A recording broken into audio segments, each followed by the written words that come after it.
before. It's obviously some new thing. I'm just waiting for the signal that we're streaming. Yes, it's the old story. It's a pleasure and an honour to do what I'm doing, and it is a pleasure and an honour. Gareth is the kind of controversial person I like, and it's a great pleasure to have him here with us in the Temple of the Free. And he is the founder and president of Cliff Central and the Gareth Cliff Show, and was Mnet Idol's judge, the emphasis being on was, as some of you might know, and probably one of the most prominent media personalities in South Africa. It's hard to think of many that are as prominent or more prominent. He decided to go off traditional radio into the future, digital and internet and mobile streaming and radio, which is a very important step, I think, because essentially everything is going to become mobile in not very distant future. And then as soon as we've all got into that, then it's going to become satellite, and then it's going to become 5G, and then I don't know, we'll just have stuff streamed directly into our heads from somewhere. But he likes to do infotainment, but in particular, and I like the sentence here, it's about sharing the real conversations, everything that happens in our world, everything we are experiencing every day, what makes us think, what makes us laugh, what makes us cry, what makes us angry, what inspires us, what empowers us, and what makes us human. This is what turns Gareth on and what he sees his role and function to be.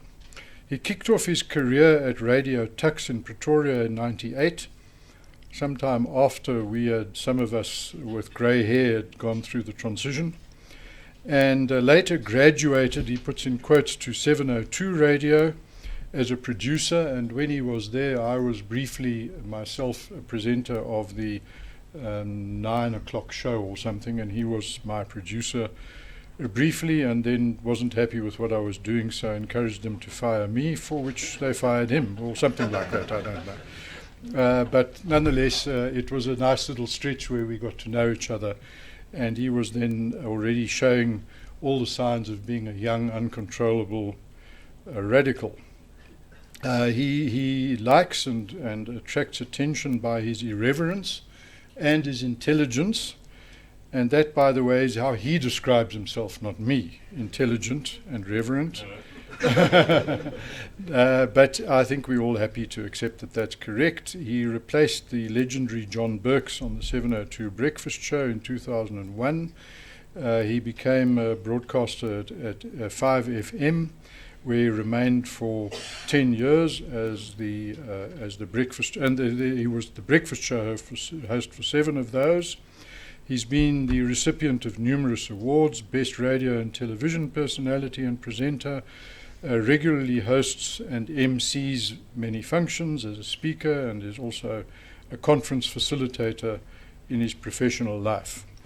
He's a committed and passionate South African, generously gives his time to various causes, regularly gives motivational talks at schools and universities, and has been the ambassador of several education initiatives, and is a patron of Headway Gauteng.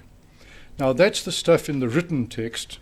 The stuff that's not written over here is, for example, that the way he started schooling is that his very first teacher he bit and kicked. And that was his objection to the fact, I believe, that he had to wear shoes. And since then, nothing has changed. He's bitten and kicked many people, at least figuratively since then, and perhaps a few physically as well. But he started off his life as a rebel. He doesn't like authority, and for that reason we have something in common with him. And he got into some trouble recently about the topic of his talk regarding his views on free speech. And I spent the whole of today at a workshop on organizing a Dakar conference event later in the year, a very big reunion and recognition of the role of the Dakar Conference in transition in South Africa, which historians are increasingly of the view was a pivotal part of the process. I was one of the 4 presenters at that conference, and mine was on constitutional models. And at that there was the usual talk amongst people calling themselves progressives, which I think are typically regressive, and about hate speech and the reason why hate speech should be curtailed. And I was the dissenting voice who said, in my view, free speech is free speech, and nobody is obliged to say things that make me feel good. But more importantly, and this I'm pleased to say, swayed the entire group for the rest of the day and was repeated quite a few times. I made the point that the degree to which you are willing to let people do things that offend you is the degree to which you believe in freedom. I suggested that regardless of what all the philosophers say, it's that simple. That's all it boils down to. The extent to which you want people to do only things of which you approve is the degree to which you are against their freedom.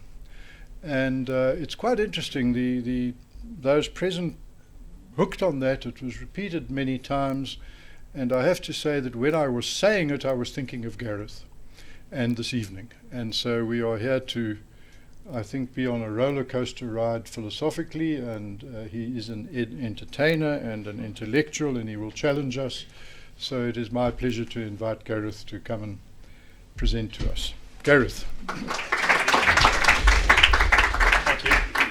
Leon said he was disappointed by the turnout tonight. He thought there'd be more people, but he was pleased with the quality. So I shared another little line of mine, which is that rather have the people who count than count the people you have.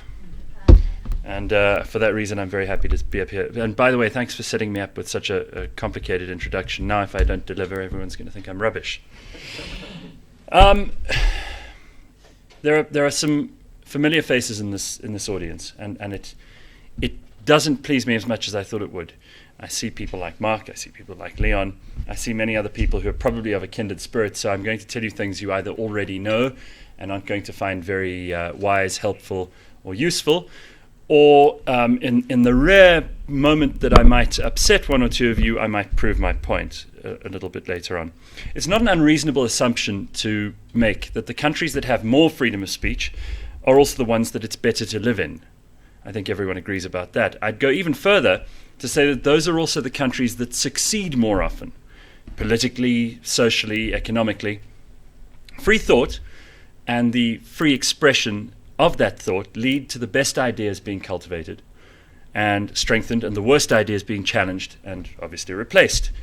In an environment of censorship and authoritarianism, and we've got plenty of examples of those in history. By the way, my secret nerd passion is reading history, and when we came in, I found two authors that I have always regarded as authorities on these things because they have observed at close quarters two aspects of society and the polity, which I think are hugely instructive even today, and perhaps more today than they were at the time that they were written. Alexander Solzhenitsyn and Thomas Sowell, both of whom I can only recommend in the most glowing terms. But in an environment of censorship and authoritarianism, good ideas, we all know this, aren't encouraged to come out, and the bad ideas sometimes even receive unwarranted protection. The internet, which I'm engaged with, and I think most of us are engaged with on a daily, if not hourly basis at the moment, has allowed more people to express themselves than ever before. And you reach ever greater audiences as a result of the internet. And most of the focus and the attention is on the virtues of all of these great developments and how wonderful it is for people to be able to say what they think and to share their ideas and for them to partake in a much greater public discourse than ever before. But nobody really talks about the bad things. So I think we have a very good reason to pay attention to the pitfalls of the internet when it comes to things like free speech, because the bigger your audience, as I've learnt, and as Leon would have in his time in radio, and as any of you who've been in the media business will understand, the bigger your audience and the more free your expression, the greater the chances of you offending, upsetting, or hurting someone and ending up with the moniker of being controversial or offensive or a shock jock or anything else. Some of the things I've carried as minor burdens, but nonetheless burdens throughout my career. It seems that you could say 100 very sensible, very smart, very well thought through things on the radio, and if you say one terrible or stupid or misfired idea, you are regarded as being the bearer forever and always of that one bad idea. It's like that joke about the Greek who runs the shipyard, who's called the shipbuilder, and the Greek who, runs the grocery store, being called the grocer. I'm Dimitri the grocer. He is, Stelio the shipbuilder. But fuck one goat. Once upon a time, and not so long ago, you'd have to have been a priest or a king or a herald or an author to have reached as many people as you can now reach with one Facebook post. And you can enrage someone on a smartphone in a place you don't even know, for a reason you're not even sure of, and you might end up in some very real physical danger as a result of that upset. South Africa, obviously, is an interesting place because we're at a critical moment in our evolution as a modern state. The most fundamental choice for us when it comes to freedom of speech is this one. Either we punish thoughts and words, or we encourage them. The choice is that stark. It seems easy enough until you realize that this not only applies to what you think and say, but also to what bigots might think and say. Because we have to have one rule for everyone. Either it's universal or it's not practical.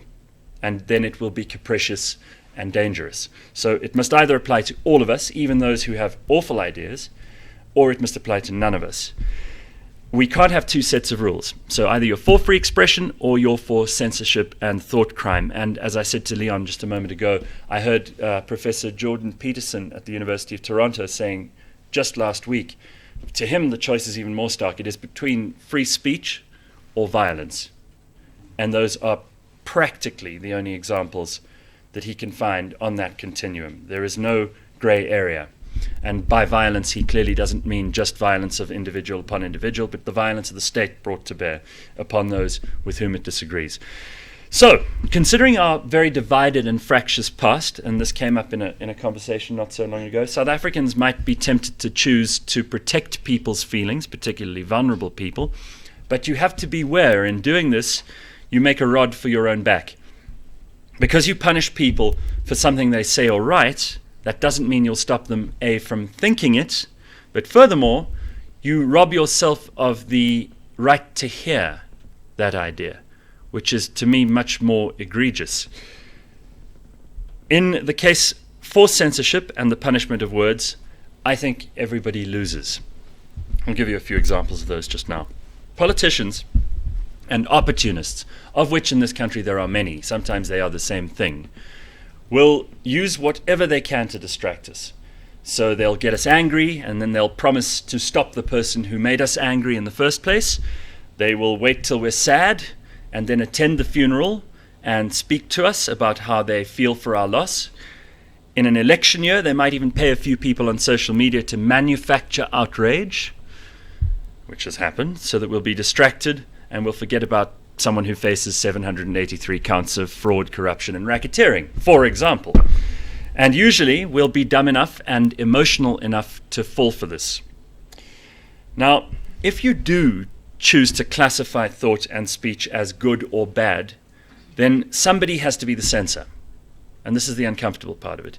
I attended a lecture in this room not so long ago with Judge Rex van Schalkwyk, who more eloquently and in a more erudite fashion on matters of law certainly put it to us that it's a difficult, if not impossible, business to choose who in this room, let alone in society as a whole, should be the one to decide what isn't hateful, what isn't harmful, what isn't criminal.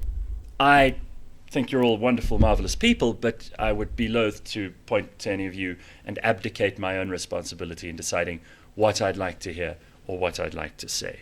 I think that's part of being free.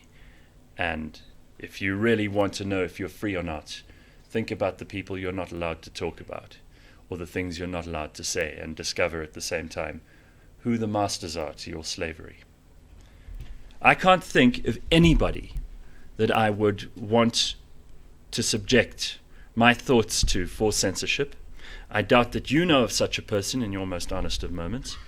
And before you claim that the legislators or the courts or anybody else should have this authority, let me remind you that both of those and others have been used as instruments by fascist, communist dictatorships, inter alia, in their exercise of power over people. And don't think that there aren't bigots and racists in our parliament or on our bench. So, there's also the fact that people get bored and people like to be offended. And this is something I've realized as a somewhat successful broadcaster, that you can make quite a career for yourself just by upsetting old ladies in flats in Killarney. When I was on 702, there was a woman who called in. I was on late at night. I had a show at a time that probably there were no people listening except for those who were suicidal or drunk.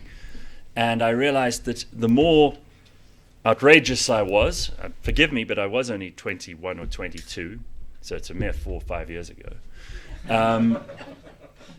I found a woman called Anne M. Stommel, who decided that she was going to be my nemesis. She'd heard one show where I'd said something about old people smelling of wee, and she took umbrage and called in and told me off about being a young whippersnapper with a terrible attitude, and I'd never go anywhere in broadcasting, and I should learn some respect for those who were older than me and much wiser. And she was probably very right.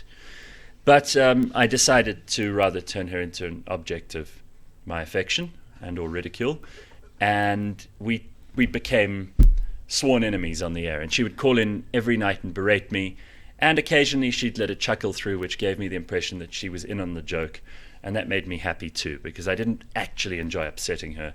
It was more about pleasing the audience who were listening and believing that there was actual, there was friction, and there was action, and there was a fight on the cards, just like we sometimes like to believe that politicians are fighting when all they're fighting about is how much of that magisterium they can extend over us.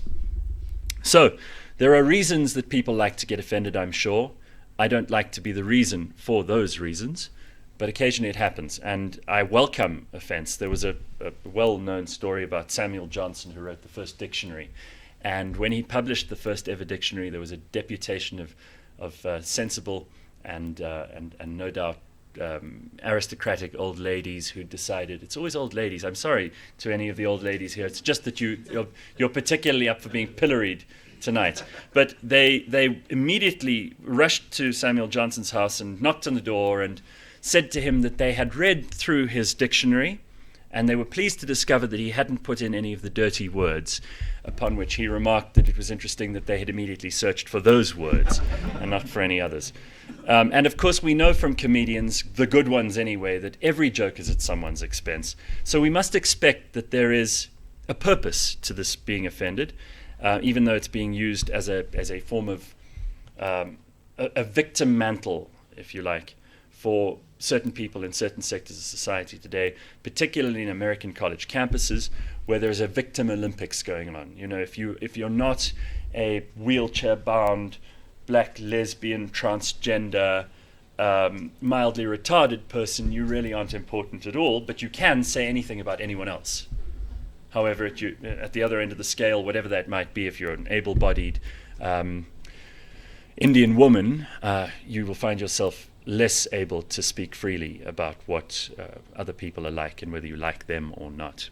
So the choice really comes down to this. South Africans can either keep letting events, manufactured or real, divide us so we can start paying attention to the things that will move us forward together. If we elect the division and the anger and the outrage rather than adult, rational cooperation, we're doomed. And free speech comes into this because if we choose the opposite, if we manage to ignore the hate and the noise and the attention-seeking in the mainstream media and in social media, because really it's all a ratings game. It's a very cynical business, I can tell you from the inside. And we stand against the forces that coerce us into burning down schools, into separating along tribal or language or racial or class lines, or we reactively shut down free speech just to spare somebody's feelings, we might just have some hope if we manage to eschew those things. We don't need to give the Afro-pessimists or the Penny Sparrows We don't need to give them any victories, hollow or otherwise, by letting them think, oh, you see, I told you so. And by proving that we are the kind of idiotic creatures that they imagine we are in their worst moments. And we don't want to become a failed state where they can say, I told you so either. We should succeed, and you should never shut up. So don't be afraid to say what you think, and don't be afraid of what other people might say about that. There are, luckily for you, a couple of people who are willing to get into trouble from time to time, who are willing to be on the front page of the newspaper, who are willing to sue Mnet for 25 million rand, with Dali Mpofu as their counsel, in order to sometimes make a statement about free speech and sometimes save their own careers. You can decide how cynical you are about me. But there is a marketplace of ideas, and you'll need, Leon, you'll like this, to see the produce before you buy any of it. So let's stand up for free speech, whether it's on the internet or anywhere else. I want to show you two clips quickly. These both come from one show. Not that I've only watched this one show. I don't get to watch a lot of live television. The pleasure of the internet is also that you can watch whatever you want on demand when you like it, and you can hear from people who you like hearing from. Whether you agree or disagree with them is another matter. I like to disagree with the person in question. His name is Bill Maher. He does a show on American television, which sadly isn't shown here, but you can occasionally find bits of it on YouTube. It's called Real Time, and he brings on a panel of smart people, and they talk about things that are going on in politics. And Bill Maher and I thought were soulmates for a while because we agreed on a lot of things. And clearly, he doesn't like Donald Trump, which is not something I necessarily disagree with him on principally, but it seems to have become a dangerous obsession of his that anything would have been better than him. And like many people on the left, I think he's tended to start creating hyperbole around Donald Trump, which makes it very difficult for him to argue that he's even worse than he's already said he is when he proves that he is, if you know what I mean. So if you've said someone is already Hitler, Hitler's pretty much the ceiling. You don't get much worse. So if Donald Trump fucks it up colossally, I don't know where Bill Maher is going to find the resources, the metaphors, or the rhetoric to be able to push that envelope even further. Having said all of that, I do think he's quite a smart guy. He occasionally interviews people, one of whom I'll show you now, who say interesting things that themselves are not controversial figures, but because of what they're saying in a world of political correctness. And be under no illusion, political correctness is exactly the opposite of free speech. It may masquerade as some kind of a feeling of people ought to be nicer to each other. Perhaps we should be more understanding of cultural differences, and there should be tolerance. Certainly all of those things are noble, and classical liberals, as many of you, I would assume, being at the Free Market Foundation tonight might be, are drawn to those ideas. We tend to think that everybody should be treated the same, and that we shouldn't discriminate on the basis of who or of what, but perhaps of why and of how. So I'm going to first show you a clip. You may know who this is. You may not. Let me just open it up, and then we'll get cracking. I hope I do this properly. Open, and here we are. All right, so this is Sam Harris, who's the author of a book called Wake. He's the author of a number of books. Right, so I need to switch that on, right? This is really higher grade. For someone who's talking about technology, you're embarrassed for me, aren't you? Is it on? There we are. Okay. It takes a while to warm up. Well, then that's not my fault after all. I didn't press the button, but I'll blame the projector anyway. All right, is it likely to come on any time now? Or am I missing something? Showing some signs of it by now. There it is. Good. Okay. See what happens when I stand up. So our own Messiah. Sam Harris is the author of a book called, most recently a book called Waking Up. He's written many other books called The End of Faith and so on. Well, there are many more than that. A very public intellectual, someone who talks quite openly about the dangers of dogmatic religion, the reason. He's a neuroscientist as well, so he talks about the reasons that we cling to belief and faith. And I've often asked why faith is good, because faith to me, by definition, is believing in something without evidence. It seems, as a rational person, that faith would be bad, according to that definition, unless someone has a better definition or a better answer to the question I've yet to find. Here he is talking to Bill Maher about the dangers of some of the ideas inside of Islam. And in the panel on the other side of the table is Ben Affleck, Batman, who comes in with a wild and dangerous opinion of his own, that what Sam Harris is saying is racist. And we can dissect this and talk about it afterwards, but have a listen to this quickly. Get that going. There we are. Does it start on its own? I pressed play, but it doesn't. To stand up for liberal principles. This is what I said on last week's show. Obviously, I got a lot of hate for it, but all I'm saying is that liberal principles like freedom of speech, freedom to practice any religion you want without fear of violence. Is that the loudest we can get it? Freedom to leave a religion, equality for women, equality for minorities, including homosexuals. These are liberal principles that liberals applaud for, but then when you say in the Muslim world this is what's lacking, then they get upset. Yeah. Well, liberals have really failed on the topic of theocracy. They'll criticize white theocracy. They'll criticize Christians. They'll still get agitated over the abortion clinic bombing that happened in 1984. But when you want to talk about the treatment of women and homosexuals and free thinkers and public intellectuals in the Muslim world, I would argue that liberals have failed us. And the crucial Do you want to start point it again? of confusion, Because I'm sure there were people who missed that. He quite eloquently starts it about freedom of speech. So the other thing we want to talk I'm going about, to play the whole thing. is that you and I have been trying to make the case, I have anyway, that liberals need to stand up for liberal principles. This is what I said on last week's show. Obviously, I got a lot of hate for it, but all I'm saying is that liberal principles like freedom of speech, freedom to practice any religion you want without fear of violence, freedom to leave a religion, equality for women, equality for minorities, including homosexuals. These are liberal principles that liberals applaud for, but then when you say in the Muslim world this is what's lacking, then they get upset. Yeah. Well, liberals have really failed on the topic of theocracy. They'll criticize white theocracy. They'll criticize Christians. They'll still get agitated over the abortion clinic bombing that happened in 1984. But when you want to talk about the treatment of women and homosexuals and free thinkers and public intellectuals in the Muslim world, I would argue that liberals have failed us. And the crucial point of confusion, thank you. Thank God you're here. Yeah. That's Ben Affleck. Thank God you're here. The crucial point of confusion is that we have been sold this meme of Islamophobia, where every criticism of the doctrine of Islam gets conflated with bigotry toward Muslims as people. Right. And that is it's intellectually ridiculous. Even it gets So hold on, are racist. you the person who understands the officially codified doctrine of Islam? You're the interpreter of that, so you can say, well, this is... I'm actually well educated on this topic. I'm asking you. So you're saying if I criticize you're saying that Islamophobia is not a real thing. That if you're critical of something... Well, it's not a real thing when we do it. Right.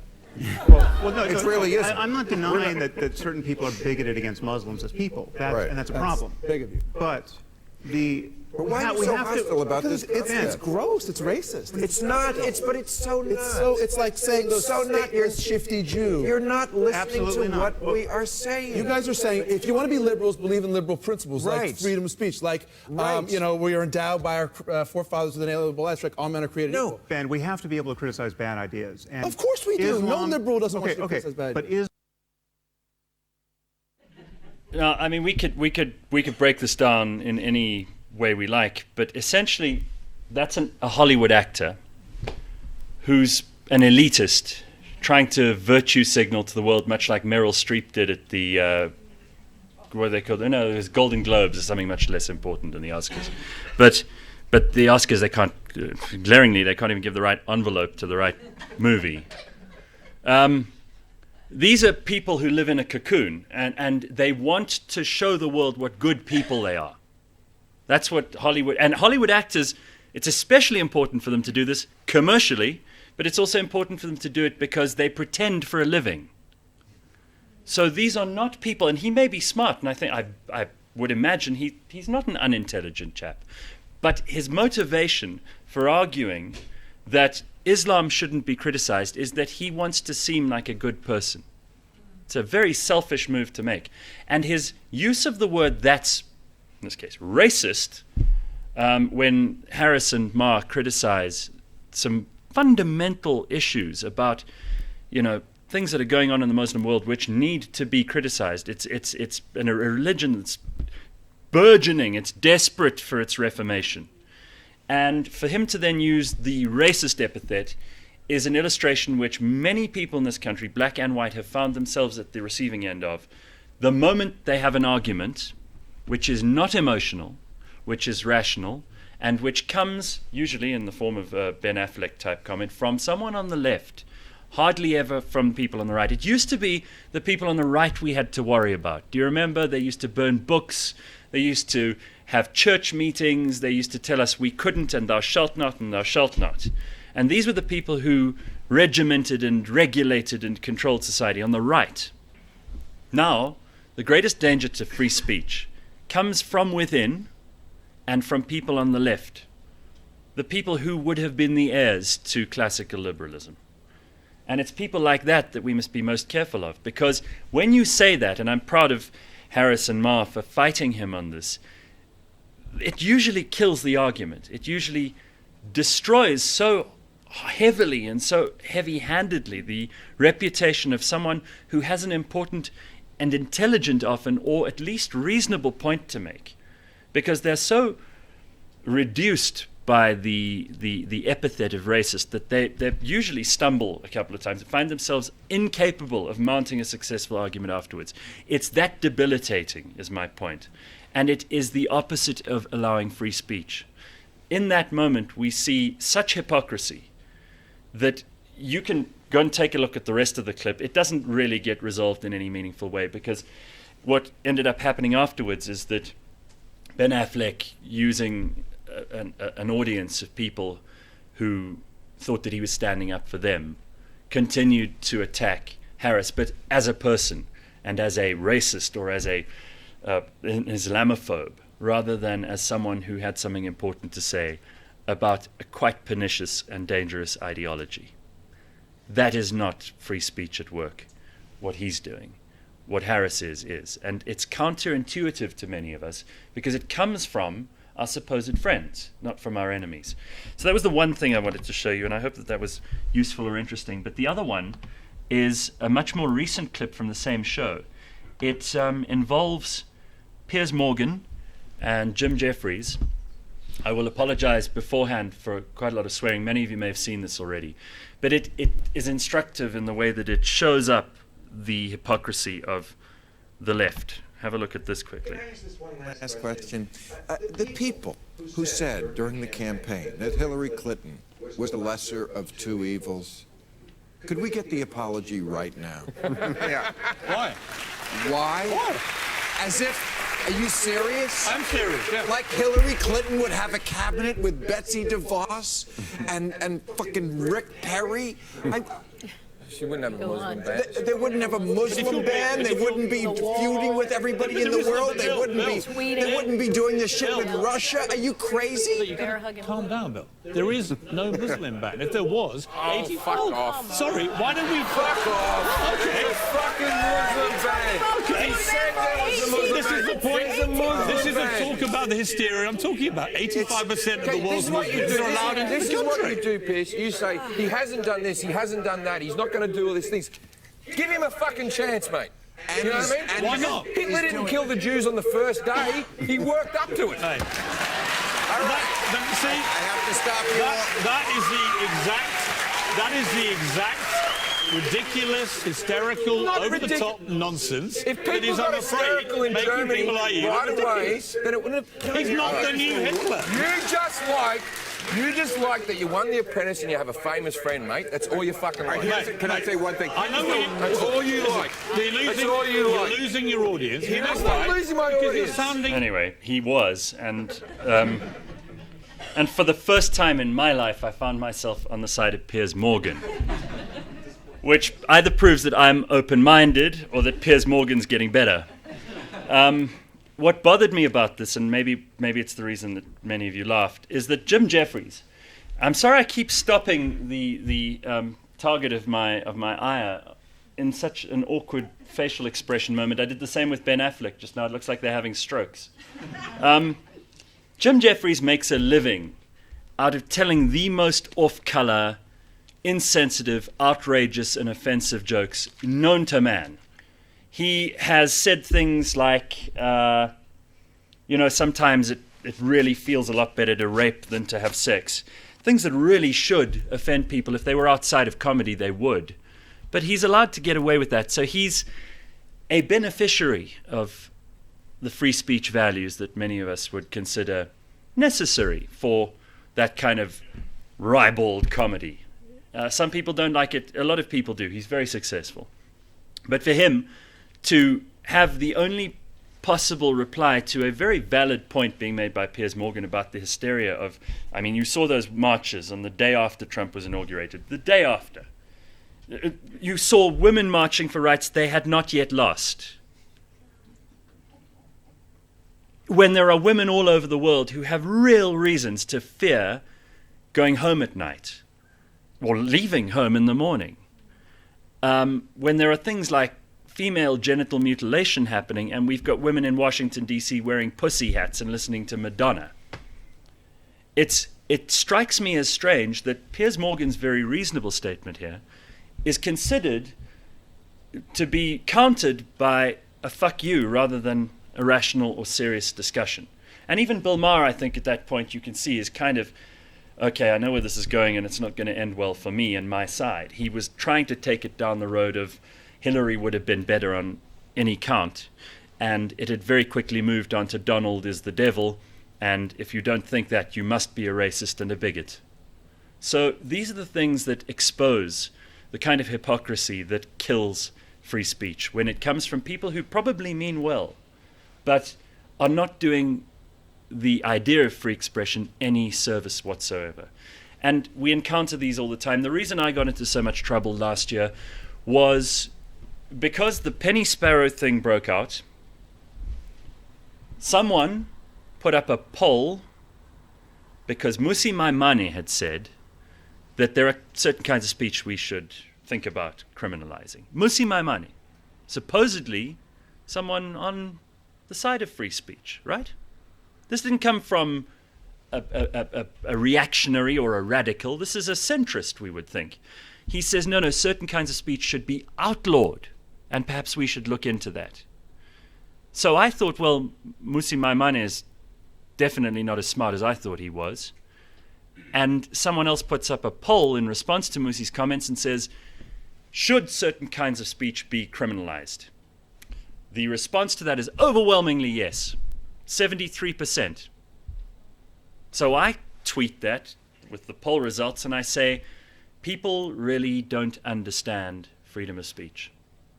I'm not saying I do. People really don't understand freedom of speech. Because if they're willing to have the state tell them what they can and can't say, they clearly don't. Not a controversial statement. This is the most controversial thing I've ever done, if you measured it by points of outrage. Because within 3 days, Mnet wanted to fire me from a stupid singing show. Our business was under threat. I was the most evil man in South Africa. Unbelievable. If I were just an attention seeker, I could have quit there and I would have stopped at the top of my game. But it did me no good. It was the worst period of my life in public. It was no good for anybody who either did or didn't like me for whatever reason they had already decided before this event to like or not like me. And what it did was it killed any discussion online. And it's, I'm afraid, since then made Twitter a very dull place. Twitter, I could care less to go on and share an opinion on anymore. I don't know about you. But God forbid you should share an opinion that the self-appointed marshals of that space don't like, because it will be the last thing you say. There's a funny phenomenon going on called doxing, where it didn't happen to me, but it happened to other people. Most notably a judge Perhaps she deserved it, perhaps she didn't, but I don't think publishing people's personal information online and costing them their job is up to a mob. And they always say that the wisdom of a mob is inversely proportional to the number of people in it. So these are things we need to look out for if we care about free speech. It's a lot more complicated now than it was before. It's not a question of standing in a soapbox in Hyde Park and saying what you think. It's about how we run these thoughts through the internet. It's about how audiences receive them. And suddenly, I'm sorry to tell you, all of you are broadcasters, whether you like it or not. And experience doesn't help in this new climate or environment. So there are real worries, there are real fears. And I hope that we've managed to touch on a few of them tonight. I don't want to carry on talking for too long because I imagine there would be questions and some discussion after this. But thank you very much for having me.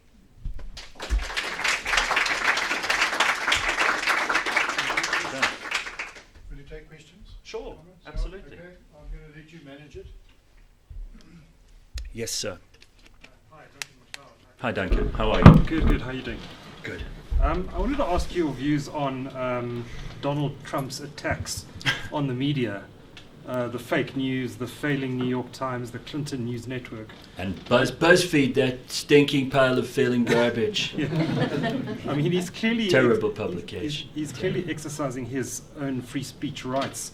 Yeah. But is this also an attack on free speech? I think it's an overreaction to the political correctness. So it's part of that cyclical nature of public discourse where things are suppressed, then they come up and they're overly abused on the upswing. And I think Donald Trump is a bad example of free speech. And I think a lot of the people who voted for him may have just voted for him because he's against political correctness. But he does... I question the content of his free speech, but I do like the fact that he's unafraid to voice his point of view on things. And I do think that's why a lot of Americans like him. I think it has less to do with the wall or with his success on The Apprentice or with his ability to target certain communities, which he does quite blatantly. I don't think that all his supporters are racists. I don't think all of them are bigots. I think that a lot of his supporters are just people who like the honesty because they're so used to politicians lying to them that in some way he satiates that part of us which yearns for truth. As to his attacking of the media, it's a dangerous game because the media have shown themselves to be both partisan and very often wholesale inaccurate in terms of their representation of certain stories. Their complete fictitious making up of stuff. I've found myself the victim. I had a daughter in the Northwest with a woman once. It was on the front page of the Daily Sun one Sunday. And I had to actually call up the press ombudsman and the editor at the time and ask them whether they'd done any research. They said, well, they called the number this woman who claimed to be my mistress had given them, and there was no reply, so they assumed it must be true. So when the media behaves like that, it's fake news, and you can't call it anything else. So having experienced that, and I'm sure Donald Trump has experienced more than his fair share of that too, the New York Times is doing, in some people's opinion, a very good job, and in other people's opinion, a very big character assassination job of pointing out every time they can that he's lying, or that he's wrong, or that he's mean-spirited, or that Melania is the most unhappy woman in the United States, and whatever else they can say about him. But clearly they have an agenda. Now, the media's done themselves no favors in that regard. So he's bound to hit back. It's not necessarily presidential, but we're not dealing with someone who follows the rules here. America's always wondered what a third-party candidate would look like. Well, Exhibit A, he's not a Republican. They don't even know what he's going to do next. I think we have to watch this play out. It would be precipitous to decide at this point who's on the right side and who's on the wrong. But I do believe that freedom of the press is an important thing, and I don't think it's necessarily a good idea for the press and the government to be outright enemies. I think there has to be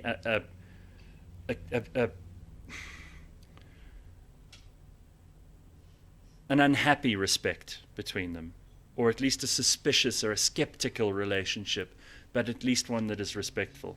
He's just giving the media what the media have been giving a lot of people in politics for the longest time. He's just giving it back to them, and they don't know how to deal with it because they've also been living in a bubble.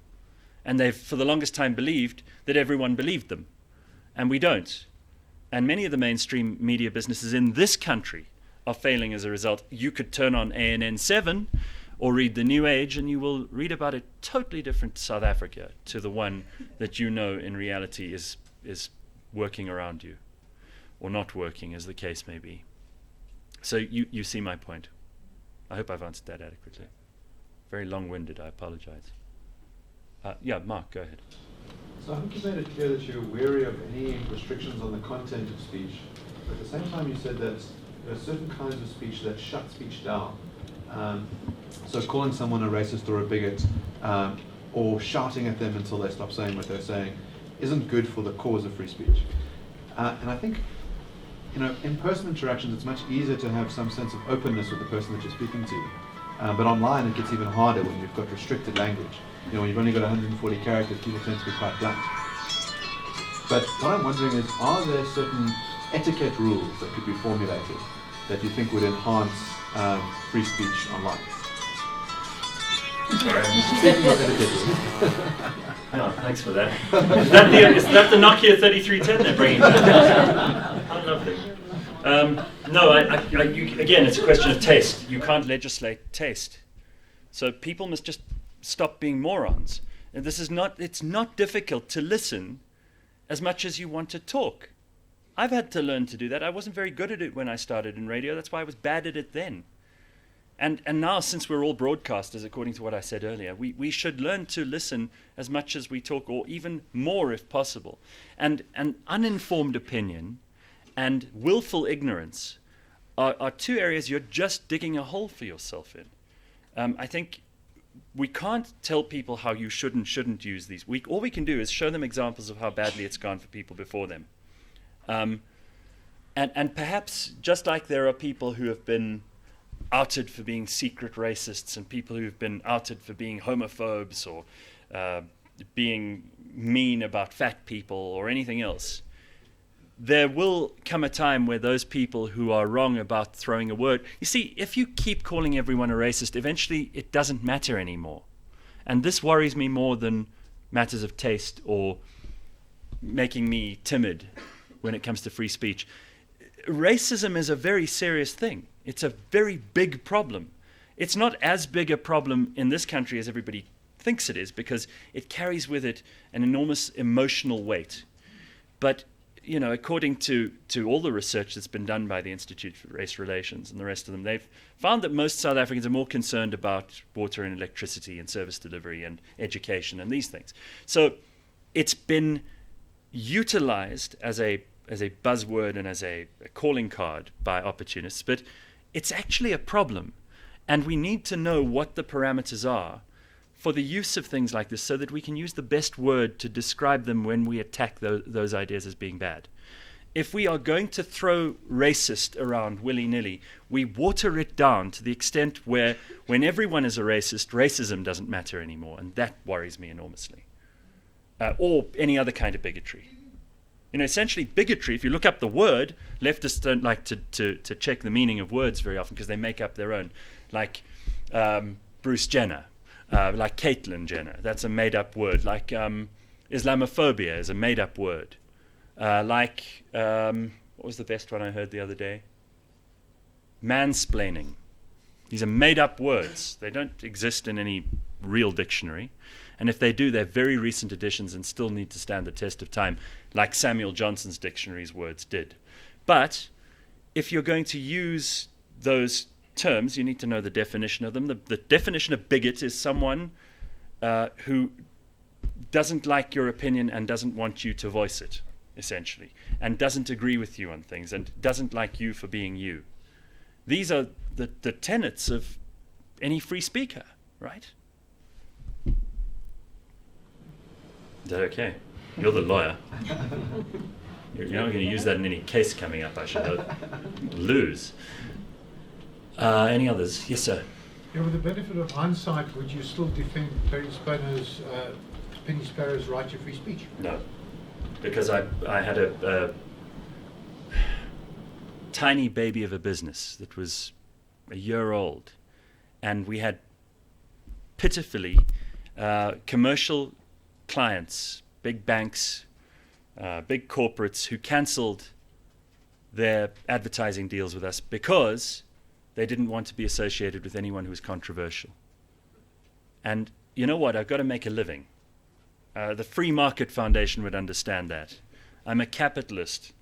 I believe in freedom of expression. I will stand up for it wherever I can. But in that particular case, if I could wind back the clock, I would have avoided the whole thing. It wasn't my fight.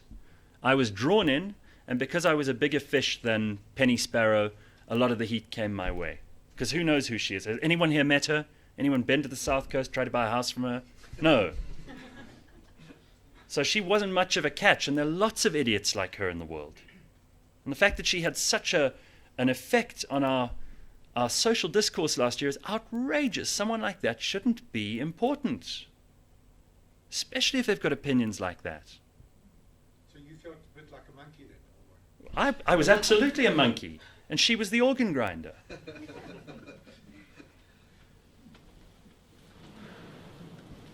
Go ahead. Sorry. Oh. No, just to follow up on that, was Penny Sparrow prosecuted under the common law crime of crime and injuria or under the statute, the Equality Act? Does I'll defer to the lawyers. I don't. But Just out of interest. but Both. there's a 150,000 rand fine from Equality Court and I think a 5,000 rand fine for commentary. Yeah, thank you. Gareth, can I follow that up with another question? Does anybody here in the room know whether the government has a plan to control the internet in this country? They do. Of course We they talk do. a bit about that, and I'm thinking to the extent that they could turn it off, and I have in mind what happened in North Africa, regime change, which apparently was to a considerable extent brought about through communication on the internet. media. Well, if you want a surefire way to start a revolution, if you want all those millennials to suddenly start paying attention, turn off their internet. I could promise you right now, you'll suddenly see a bunch of hipsters drop their typewriters and stop sitting in parks and wiping their dogs' asses, and they'll suddenly take marches and protests all the way to the union buildings.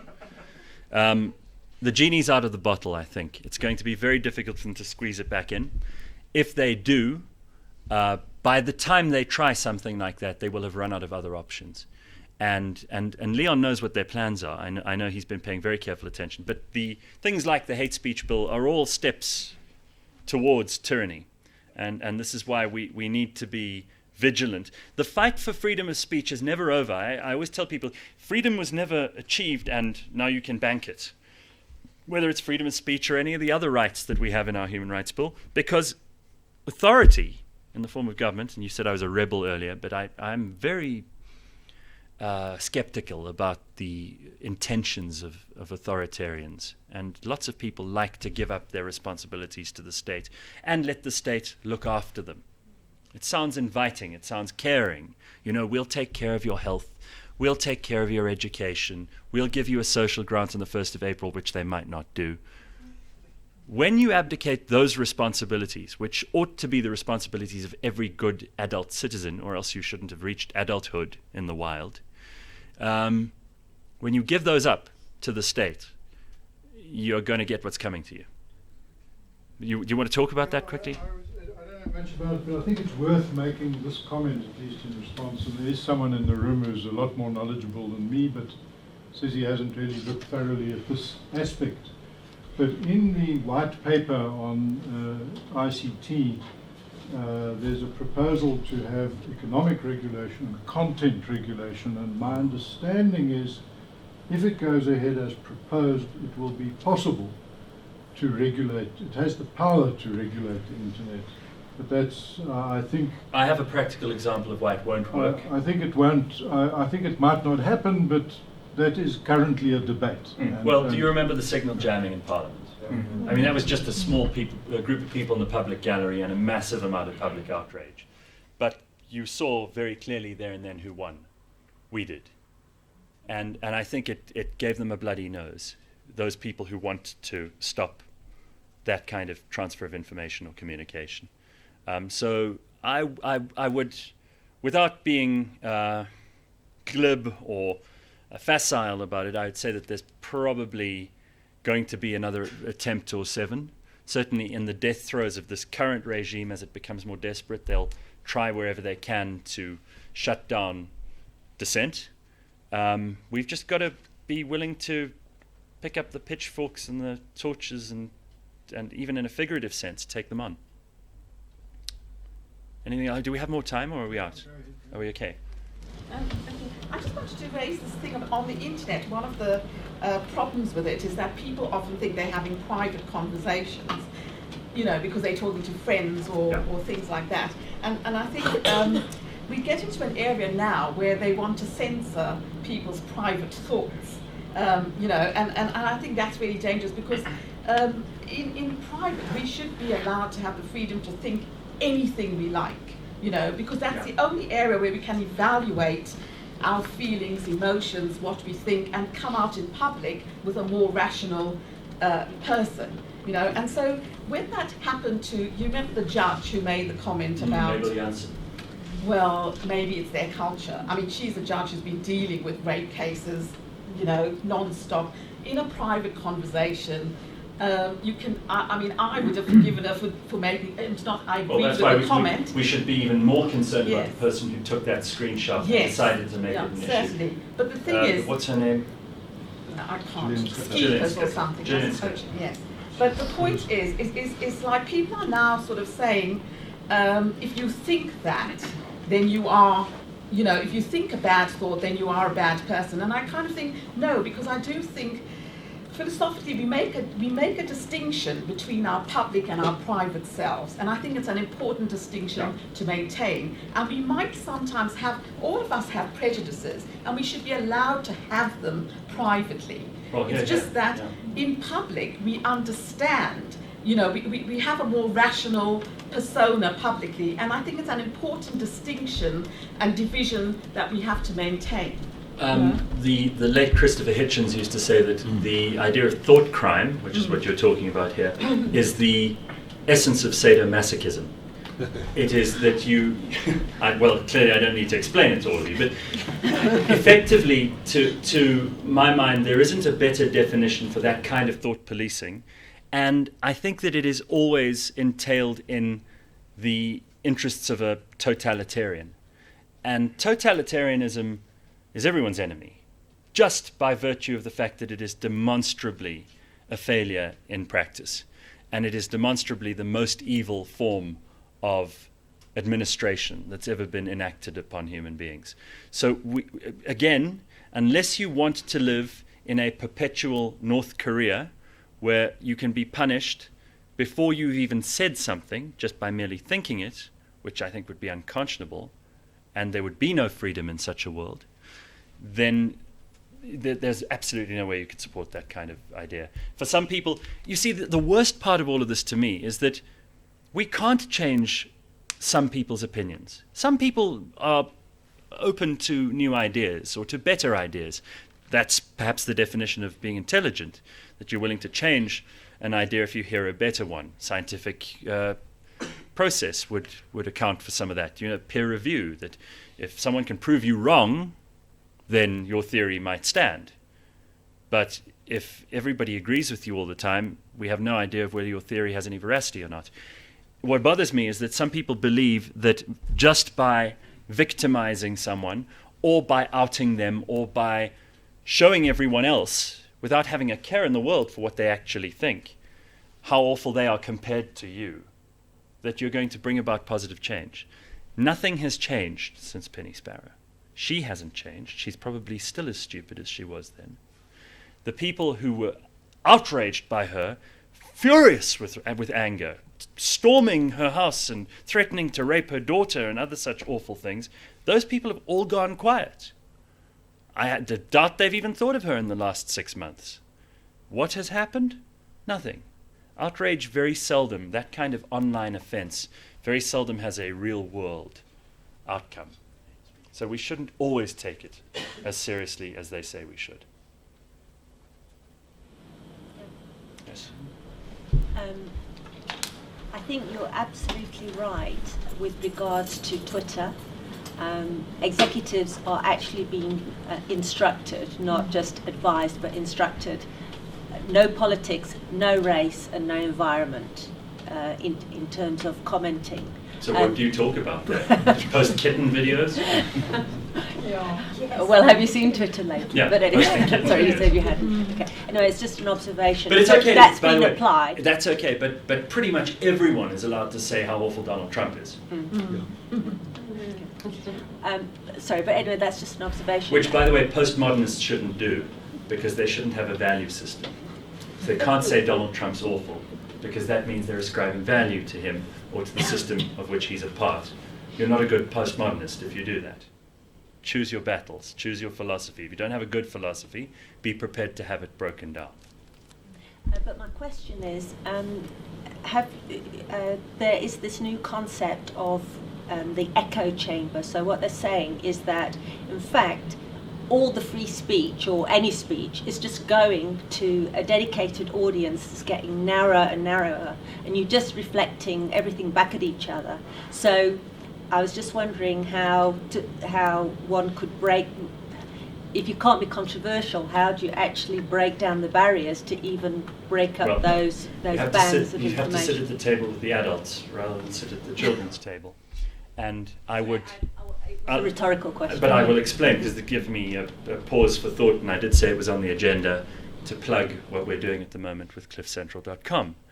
We are having these conversations, and we're having them with very, very smart people, much cleverer than me, who are coming on with their ideas, who are sharing their thoughts, who are taking down and exposing to the sun bad ideas and explaining why they're bad ideas. So there is an education aspect to this, and we can only do it on this platform because A, it's on the internet where it can't be regulated, and I don't have to account to government or to shareholders.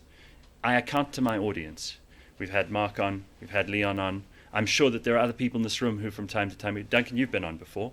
Not yet, no. Well, we've certainly had interactions. You know what we do. And I feel that this is one of many places that will open up. We perhaps had to do it in that space first in the form of, kind of talk shows. Because if you listen to talk radio now, you're not going to learn anything. With us, I learn something new every day, and I would aver that the audience do too. And if any of you have listened and you would agree, then please put your hand up. If you haven't yet, then I'll show you how to install the app later on. Because these are the places that we're going to have to go to. And they're not foxholes, by the way. These are adult tables where the conversations will matter, and where we can disagree politely, and you can tell me where I'm wrong, and we don't have to espouse violence against each other when we disagree. So I would say that that's part of the solution. It's not going to happen in the mainstream media, I'm afraid, because they're also scared, just like corporations are scared. They're too afraid to have the conversations that matter, lest it get out of their control. Referring to it as a worldwide phenomenon as well. I can only do what I do here. No, sorry. It wasn't, I just wanted your view No, on I'm it. just glad you gave me an opportunity to slip that in. No, you're most welcome. And I think the other thing as well is just an observation from my part. We need to encourage women to speak, because I think that many women are very fearful, and they're averse to conflict. So when they do get challenged and shouted down, I think it makes them retreat and go red. So you almost have to be trained to have an opinion and to hold your ground. I think that there may also, in this country, there may also be lots of people who are fearful of expressing themselves, not because they necessarily do or don't believe in free speech, but because they're used to not being asked what their opinion is. And certainly I completely endorse what you've said about women, but I think it's expansive. I think that there are many disparate groups that we need to bring to the adult table and allow a time and a place to speak to, because we'll otherwise miss out on some good ideas, quite apart from taking the bad ones down. I've been married for 42 years to the same woman, and she's never missed an opportunity to express herself. Well, your house is then a free speech house. Congratulations. Sorry, an observation. I think those people that went to Samuel Johnson's house were the men whose wives had told them to go, because in that era they weren't allowed out. I think it was the Pythons dressed up as women. It was John Cleese with a squeaky voice. I didn't see the word fuck. Blackadder. Possibly, but we are talking about Enlightenment England. There weren't just women in workhouses, and there were a couple of queens before then, actually, quite powerful too.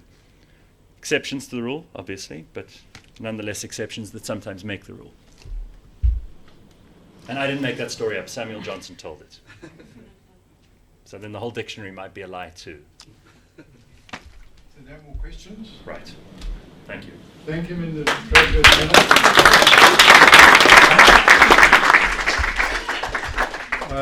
manner. That was as much of a roller coaster ride as I expected. It reminded me of a girlfriend I had in my early 20s, and talk of free thought and free speech.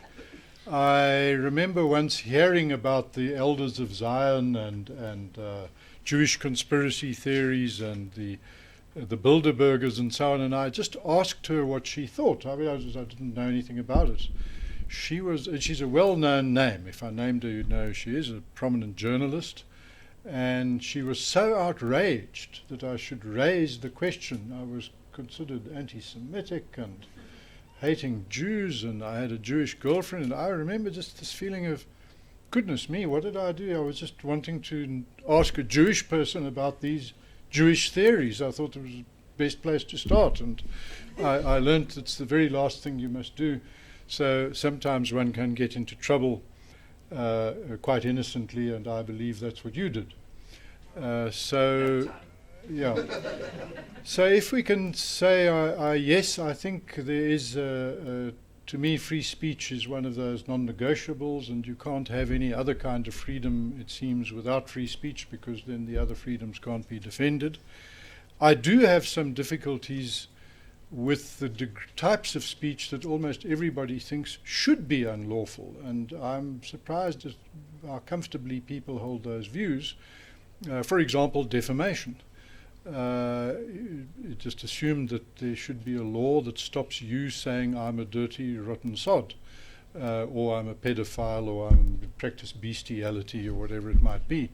And I've always had a difficulty with that when I studied law and even dealt with such cases in courts.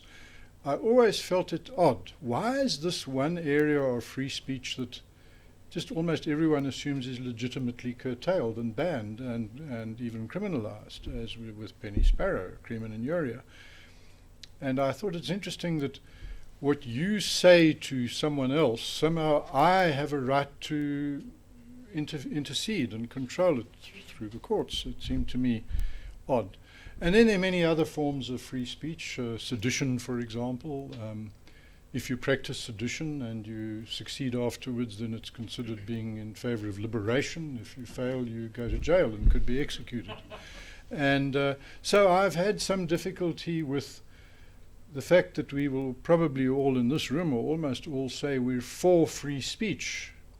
I wonder if everyone really is, and if there aren't just, everyone just has their own little pockets of the kind of speech they would like banned. And I'm of the view the degree to which you're in favor of any freedom, and I think this is pretty much Gareth's view, is the degree to which you are willing to let other people do things you think they shouldn't do. That is really the yardstick, and I'm in favor of other people being able to do things I think they shouldn't do, regardless of how much it offends me.